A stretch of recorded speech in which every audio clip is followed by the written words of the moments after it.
Okay, chemistry time today. I have for you, this is fairly rare for me, but I've already written something on the board, and it is what was your bell work.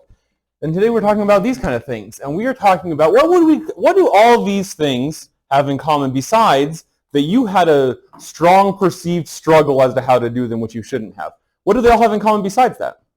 They are all expressions of notations. Okay, they do all have elements, yes. They are all, in a way, a notation, and I guess that's valid. They're all what? These are all types of, examine the different types of elements. And it wasn't right then, and it's not right now. What? Okay, yes, equations are a notation of something that we've done a lab about, and that is the title of a chapter, and the video. No, these are all types of equations. Yeah, equations are a notation of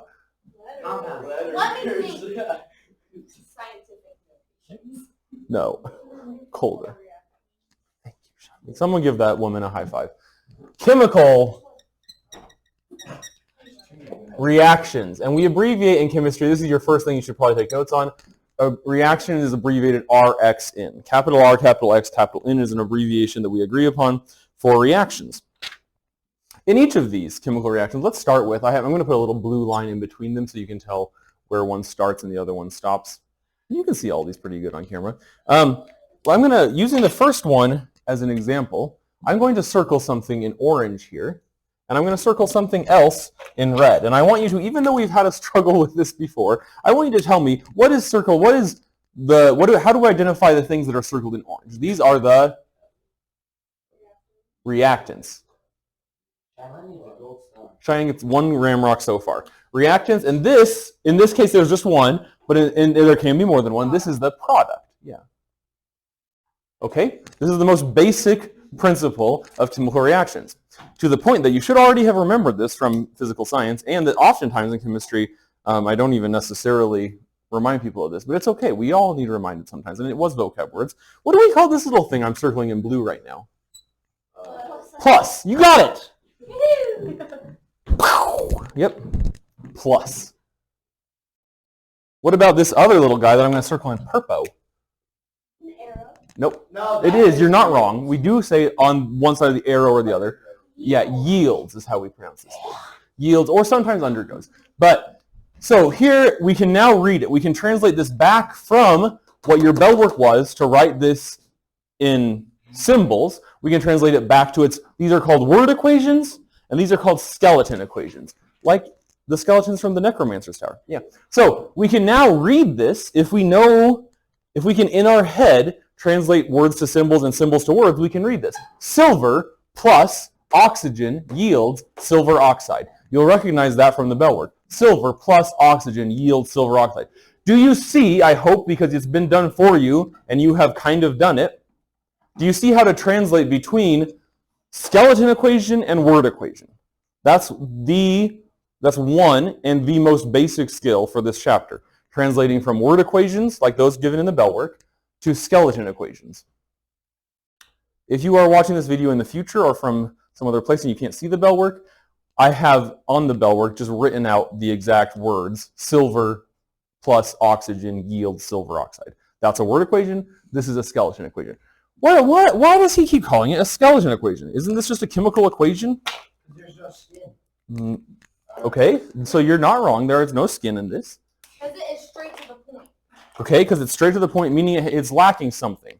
For one thing, is it in sensu strictu, which is Latin for in the strictest sense, is this an equation? Why not? It doesn't equal. Why doesn't it equal? Well, let's check it out. This should start to ring a bell from physical science last year. Please stop that, Taylor. This should start to ring a bell. How many silvers do I have on this side of the arrow, on this side of the yield sign, on the react side? I have one silver. How many on this side? One. How many oxygens do I have on this side? I have 2 oxygens here. How many on this side? 1. So you see it's not equal, and so this isn't, technically speaking, a chemical equation yet. It's a skeleton. We call it a skeleton equation. What do you remember is the verb I use for making this so that it does equal one side to the other? Yeah, I balance it. And we will do that with these after a while. We will do that with these after a while. It's very important. What law are we satisfying when we balance chemical equations? Balancing, Third law. no. Balancing chemical, Can I take a guess? Like Lavoisier. okay, he did recognize the law first. It's a physical law, so he didn't invent it, but he expressed it first. But we're not asking for who it was. Balancing chemical equations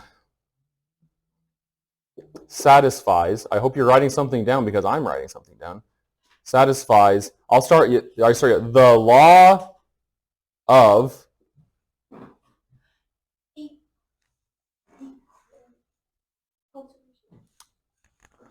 conservation of mass. Very good. Of mass. What we're effectively doing by balancing a chemical equation is showing that no atoms were created or destroyed in the process of the chemical reaction. And no atoms being created or destroyed in a chemical reaction is one of the definitions of the law of conservation of mass. So, as it is written here, this skeleton equation, ooh, spooky, scary skeleton, as this equation is written here, does this satisfy the law of conservation of mass?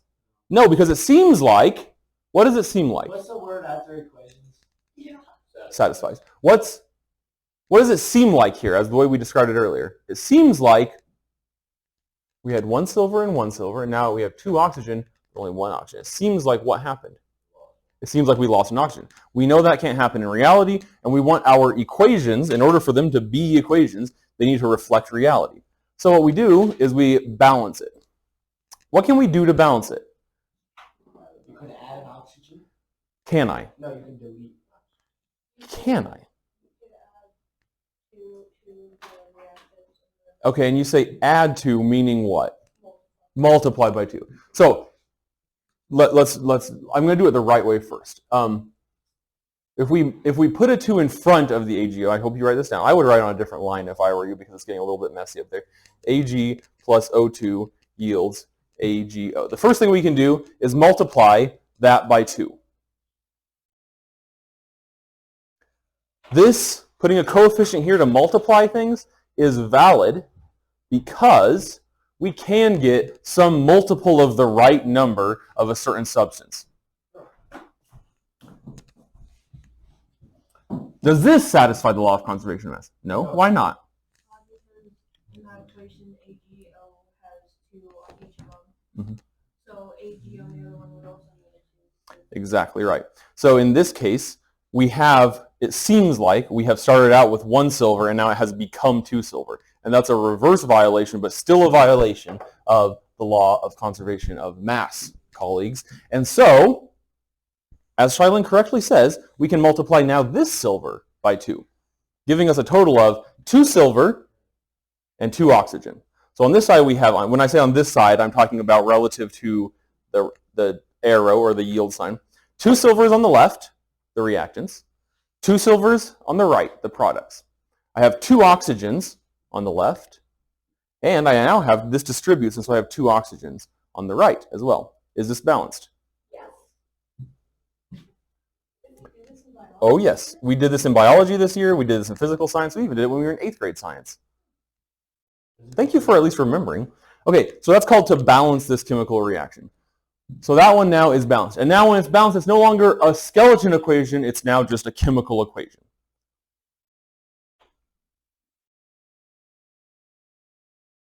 Now can I, someone at the first said, let me write it again, and we're going to put, this is a non-example, we're going to put a bad one over here. This is an evil little bad thing.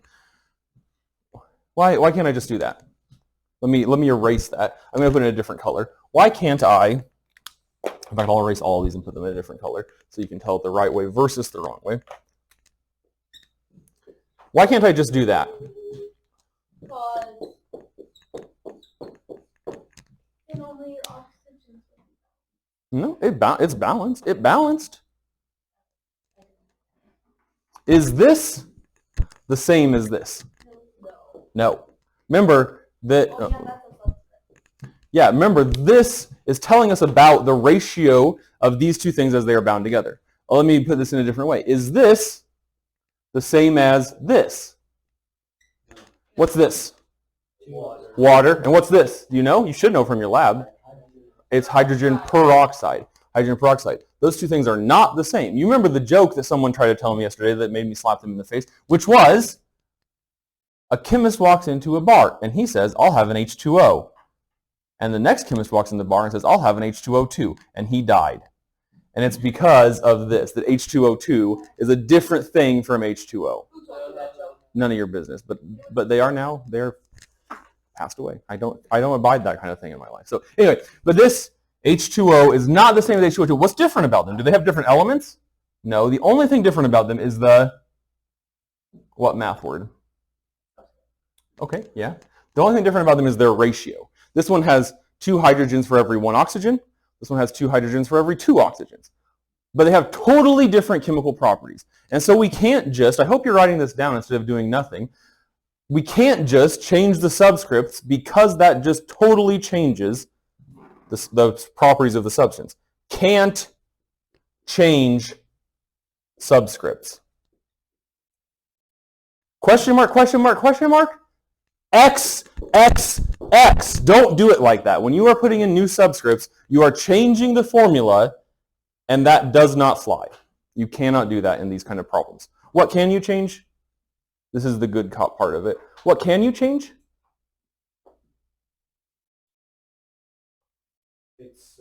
What are these big boys called? This was a vocabulary word. Give me a sec. Dolphin. Bacteria ion. Coefficients. You can only change the coefficients to balance the chemical equation. What's this process called? Coefficients. What's this process called? No, not solving. Balancing. Balancing chemical equations. And what is the only tool we have for this job? Our hands. What was the only tool for this job? Coefficients. Good. Let's do the rest of them. This one. Now this is, we can still only add coefficients, but we have an interesting little situation here. What does this 2 apply to? Yeah, everything within those parentheses. Just like in algebra, the 2 must be distributed among these parentheses. Now here's a little trick. You can balance these as if they were separate elements like we had here. Or you can just, if this NO3, what's NO3, BT dub? Nitrate. If this nitrate is nitrate on both sides and that polyatomic ion doesn't break up, we can just balance the nitrate as if it's an element. We can just treat it as its own little thing. So how many coppers do we have on this side? 1. And on this side? 1. Okay, so that's good. How many nitrates? 3. 2 times 3 is 6. 9. Okay, let me ask a different question. How many nitrogens? 1. 2. 3. 4. 5. 6. 2. 7. 1. 2. Something I've done is not making this clear. None. It's 1/3. Let's skip it. How many sodiums? 1. 1. And how many over here? 1. Okay, so we have a problem with this NO3. What's NO3? Because there's 2 of them. What's NO3? Nitrate. How many nitrates? The whole thing, how many? 2. How many? The whole thing is called NO3. 2. There are 2 nitrates, and on this side? 3 nitrates. 1. There's 1. There's 2. There's 1. There's 1. Can you read? Nitrate. What's the formula for nitrate? And NO3. The whole thing NO3 is one thing, right? So how many nitrates? 2. How many over here? 1. Very good. Okay, so kind of like we had in this situation, how can I change the number of nitrates that I have? That's the only problem. you have to multiply. Okay, yeah, I have to multiply. Exactly right. What is the tool I use for that? The Coefficient. coefficient. I can add a coefficient, or I can multiply things by a coefficient. Where should I put this coefficient? On the middle. In front of NaN. Yeah. What should I multiply it by? 2. 3. 2. Now I will have 2 nitrates, but you're right. Doesn't that don't say his name? It'll help you so much if you actually say their name instead of saying Na. Sodium. Okay, you're right, but can we fix that? Yes. You can always do Just that. add another 2. There we go. Yeah, put another 2 in front of the sodium. Now, how many coppers? 1. Coppers? 1. Nitrates? 2. Nitrates, the 2 is distributed, so 2. Sodiums? 2. Sodiums? 2. Balanced. Okay, let's move on to this one. How many, do you know what PB is? That's lead.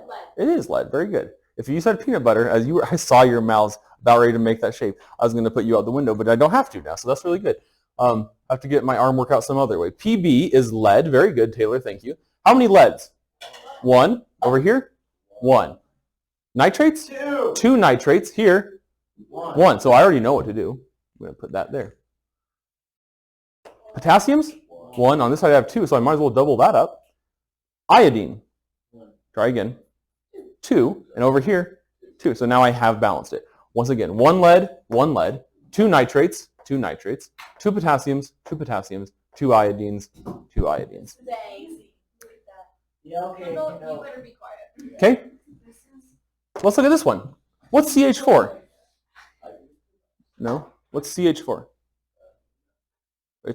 Remember, these came from the Bellwork, so I have a pretty good idea of where I could look if I was struggling. Methane. Methane. Methane. How many C's do I have over here? 1. Over here? That's fine. Hydrogens? 4. And over here? There we go. Let's do that. And now I have oxygens. 2. Oxygens. 1, bro. 0. 1.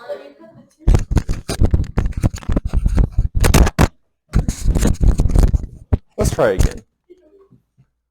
How many oxygens? 4. Thank you, Taylor. How do you know? Because Wait, no, I'm going to try to ask you a question, Taylor. I'm going to look you in the eye. How do you know that 2 plus 2 equals 4? not from Mr. Snug. He No. didn't teach me anything. I hope your video hears that. Yeah, the video did hear it. Look, though. Dirtbag. Seriously, 2 words. we've multiplied this oxygen by 2, so now we have 2. But we have to add it to the number of oxygens that we have in another product. So altogether we have 4 oxygens. How can I fix that problem? You need to multiply 2. There we go. So now we have 1C, 4 hydrogens, 2 times 2 is 4 hydrogens, 4 oxygens, because 2 times 2 is 4, and 2 plus 2 is 4, so 4 oxygens. So that's now balanced also. Okay? I'm going to have to rewrite this one because I kind of messed it up earlier. This one is from your lab. This was not on the Bellwork. This one, I think everyone did this in their lab. I hope that your labs show these equations because that was one of the criteria. Remember, I told you that at least 4 times. How many hydrogens? 2. Here? 2. Oxygens? 2. On this side? 3. 3. So that isn't going to work. What can I do? You need to multiply that one by 2.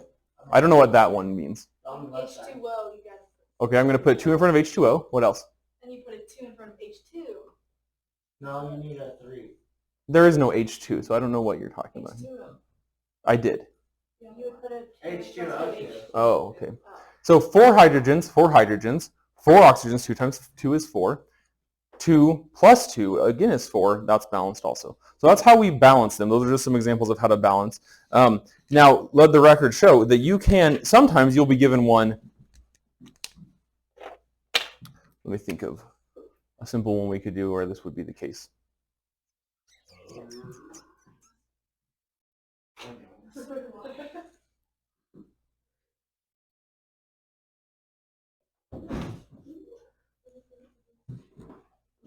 I'm trying to think of one that you wouldn't need to balance.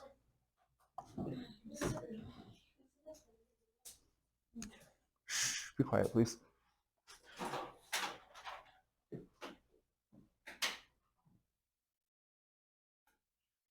This one will work probably.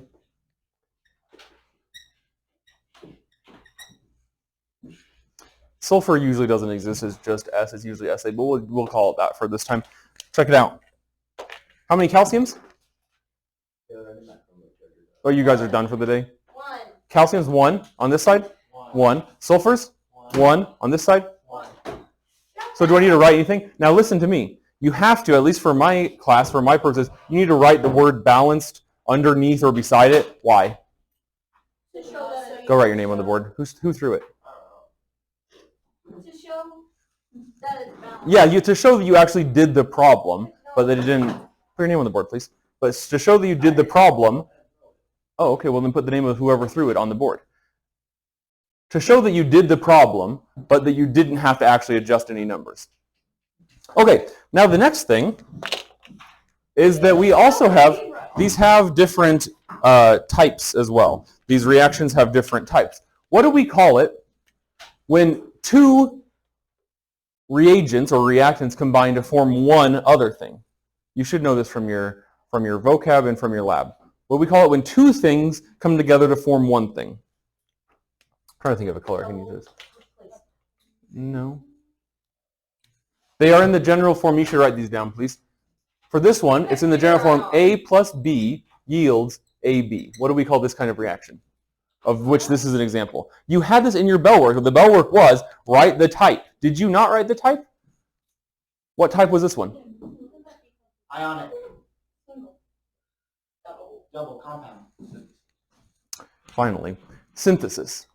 In the form A plus B yields AB. You see we have one thing plus another thing yields a third thing that is the two of them combined. That's called synthesis reaction. Synthesis. I know because I was there that you guys who are in biology learned about the word synthesis. Yeah, it was yesterday. And that is when two things combine. DNA synthesis is when the parts that make up the DNA combine to form the DNA. So this is a synthesis reaction. I can't imagine what would possess a student not to write these down so they can do a good job on their test.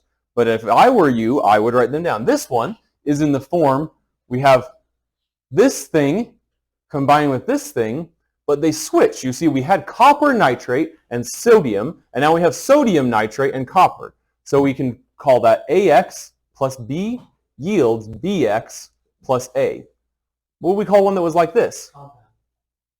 Single. Double. Will you just answer them from now on, Lily?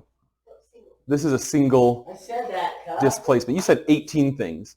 This is a single displacement, which is also called a single replacement. Those two things are used interchangeably. I usually call them displacement, but other people call them replacement. Either is fine. They are in the form AX plus B yields BX plus A. And in all of these, A can be any substance, B can be any substance. I usually use A's for cations and X's, but it doesn't really matter. So here we have something combined with another thing plus a third thing yields now the third thing plus the second thing, or combined with the second thing plus the first thing. They've just switched. It's a single displacement. The example that I use for this is that, and this actually is governed by something called the activity series, which I will show you on the video.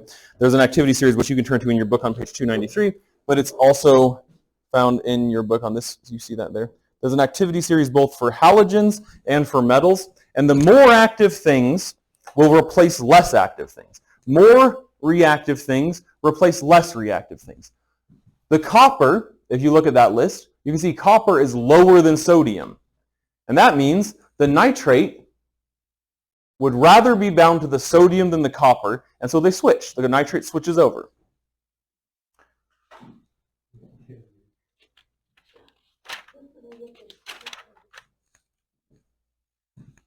Okay, the next kind we have, these two things are combined, lead and nitrate, and these two things are combined, potassium and iodine. And they switched. Now it's potassium nitrate and lead iodide. This is in the form AX plus BY yields AY plus BX. What do you think this one's called? Double what? Displacement, also called double replacement. The way that we know if these ones have occurred, there's no activity series for double displacement because there always might be a switch. The way we know if this occurred is this one only takes place only if one product is a solid. What do we call a solid that forms from solution? Lily? Precipitate. Thank you, Cyrus. Precipitate. Or liquid, like water, or gas. That is, if these things which normally start out in aqueous solution, which we indicate with a little AQ there, if these things start out in aqueous solution and everything at the end is still in aqueous solution, then a reaction did not occur. But in this case, the lead iodide is a solid called a precipitate, and the double displacement reaction did occur. What else precipitate? What about this one? When something combines with oxygen, usually releasing heat plus light. What do we call that? Combustion.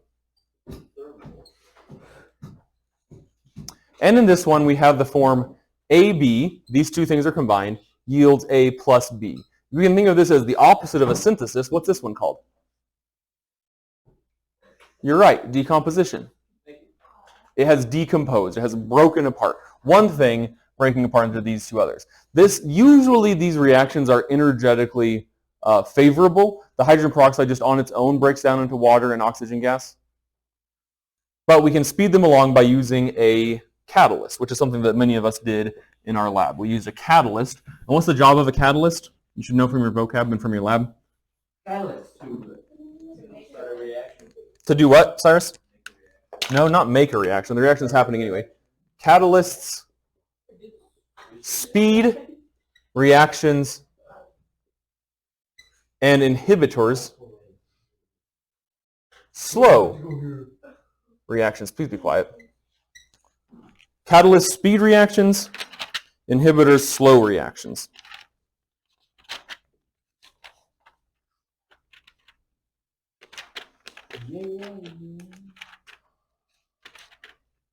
Hey, by the way, what do we call, in the case of like this combustion reaction, where energy is released? We said heat and light were released from this. What do we call it when energy is released?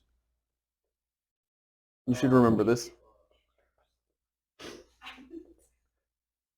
The release of energy in general is called exergonic, which means energy going out, and heat is called exothermic.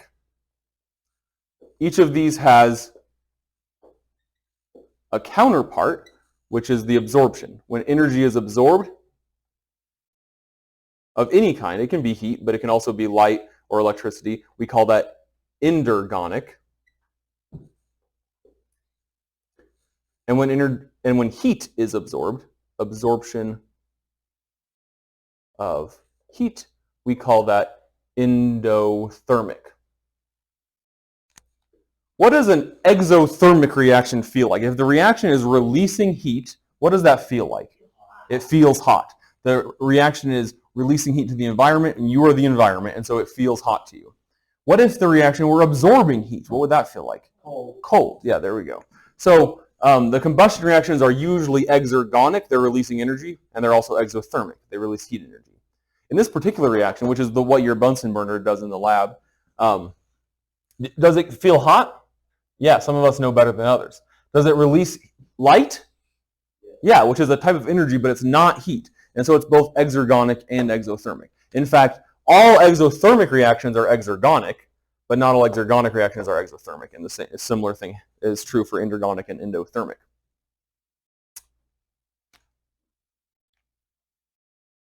So the main things to do in this chapter are take word equations and turn them to skeleton equations and vice versa, and balance chemical equations. The main concepts to know are the types of chemical reactions and then your vocabulary. Do you have questions?